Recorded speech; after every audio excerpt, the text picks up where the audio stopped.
mighty Mayweather. What a performance, what an entertainer, what an athlete.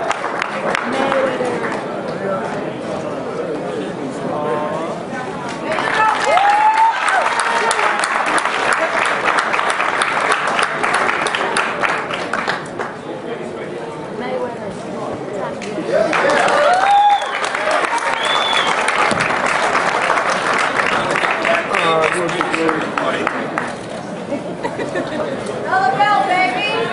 Easy work. Family. Come on, please. That's what it's about. Matching the best with the best. Cotto, tough competitor. Very, very tough competitor. He won some rounds. He was tough. And I knew this guy wasn't going to lay down. But I had a tremendous training camp. I had guys that pushed me to the limit, and that's what it's about, pushing yourself to the limit. And the media, you guys were great. And all the different outlets that covered this fight, thank you. All the fans that flew out, and everyone that flew out, thank you. The fans, they came to the gym every day and supported me. Thank you. 16 years, what else can I say? 16 years.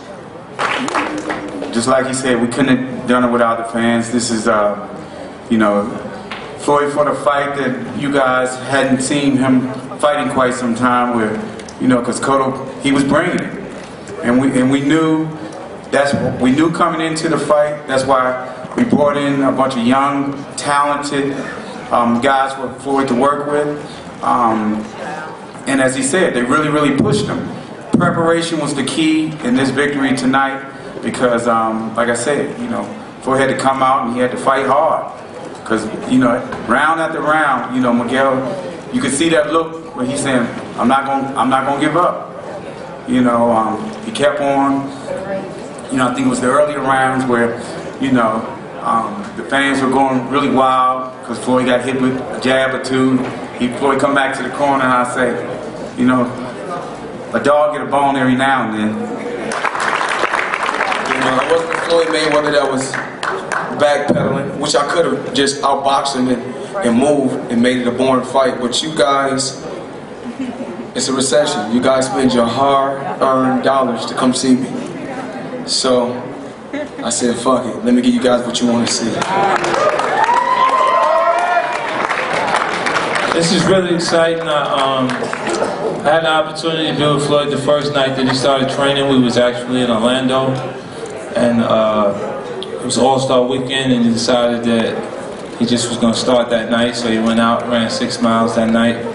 And I never seen anything like that before in my life, where a person can randomly start training from, we were so far away from the actual gym.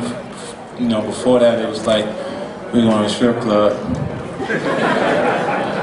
Yeah, and we're gonna have a good time. It's All-Star Weekend, and then it just snapped into, you know, him preparing for this actual fight. And he showed a lot of focus, extreme discipline during this camp. So when they say hard work, and they see him say dedication, they understand that we're in sync. And everybody understands what it takes for him to be successful and to continue success. And that's what it's about. You know, not just being an ordinary fighter, you know, just doing different things like going on Dancing with the Stars, doing WWE to help take you and escalate you to that next level. And I got to thank my team because we've done a record-breaking purse this fight.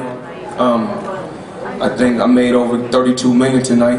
That was my guarantee. Well, every fight is not the same. Every fight is not the same. You don't approach every fight the same. But before I leave the sport, at least I can get the fans one toe-to-toe battle. At least just one. Miguel Cotto didn't just win 37 fights and got 30 KOs. You know, I'm the first fighter to fight Miguel Cotto at a weight to where he's comfortable. When Miguel Cotto faced Manny Pacquiao, he fought him at 145, a weight to where we know he was uncomfortable. And then when he fought Antonio Margarito, that was a guy that was cheating. So I said, you know, I don't want no excuses. This guy is younger. He's comfortable at 154. So let's make it happen. Actually, I came into the fight tonight weighing 147. So I was 4 pounds lighter than I was yesterday. I boxed all the way until Thursday, until the day of the weigh-in, because I want to stay sharp. But I was kind of sick and I was having hand problems. So I said, you know what, I'm gonna take a. I still was training in the gym, but I was using my hands real light. I didn't get to box the last week like I wanted to. So, you know, things happen, but the main thing is we got the victory tonight, and that's the most important thing. I think the fans was happy. You know, it's about impressing, you know, of course, self-preservation is the law of the land. I come first, I want to impress myself first, but it's also about impressing the fans and giving them what they want to see. You know, it's lights, camera, it's action. When it's light, camera, action, it's time to perform, and that's what I did tonight. Sometimes I see him, it seemed like, in the fight, it seemed like he was breaking down, but then it seemed like he had come back strong. So I was like, damn, I knew he was in shape. But I was hitting him with tremendous shots. And a couple times I hit him to the body. I came back to the corner. Leonard said he was slowing down to the body. I said, you don't see what I see. I'm going to his body, but this guy's in shape. So if it's going to be a war, that's what we got to do tonight. I don't ever watch tapes of no fighter that I'm facing. So the other night I was at home, so I was just flicking through the TV. And I seen him fight. I seen Shane Mosley fight. I caught the few rounds, and I seen Shane was using the right hook. So I said, you know what? You know, that's gonna be my money shot. Not the left hook, but the right hook. Because in today's time, you don't really see fighters throwing right hooks. So I said, that's the shot I'm gonna use. And then in the Zab Judah fight, I can remember Zab Judah hit him with an uppercut and kind of buckled him. So then I said, okay, I'm gonna also mix the uppercut in there.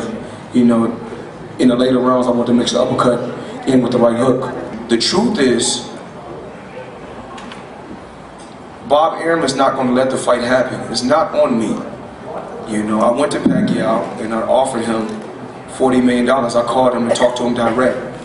And I offered him $40 million. I told him I would wire him $20 million within 48 hours. He turned me down. He basically said 50-50, and I'm more like, how can you ask for 50-50 and you're not doing the same numbers that I'm doing? At first, if you go back and read the article, he said he'd do it for less. Then it was like, I don't want to take the random blood and the random urine. So it's just been a problem, you know, trying to make this fight. And the fans and the public is being fooled. Bob Arum is not going to let this fight happen. So once he's free from Bob Arum, will the fight happen? Absolutely. But as of right now, he's with Bob Arum, so the fight is not going to happen. Bob Arum is worried about making money. He don't really care too much about the fighter. You know, these fighters that sign to me, I care about the fighter making money because this sport is grueling. This sport is rough and tough. This is not an easy sport. It's going to happen. I'm trying. This fight is not going to happen. Y'all keep asking the same question over and over and over again. It's not my fault. Mayweather Promotions, I run my company. He has a boss. Pacquiao has a boss. I don't answer to nobody. He has to answer to somebody. Someone gives him a date to fight. No one gives me a date. I make up my own date. It's Cinco de Mayo. It's my date. It's about winning, and that's what I did. You know, I embrace pressure. I'm not going to fold under pressure. But sometimes you got to realize when you put in this certain situation, if Cotto lose, he can keep his head high. We're both winners tonight. Enter code HUB749 for a domain name discount and enter the codes below for other great discounts from GoDaddy.com.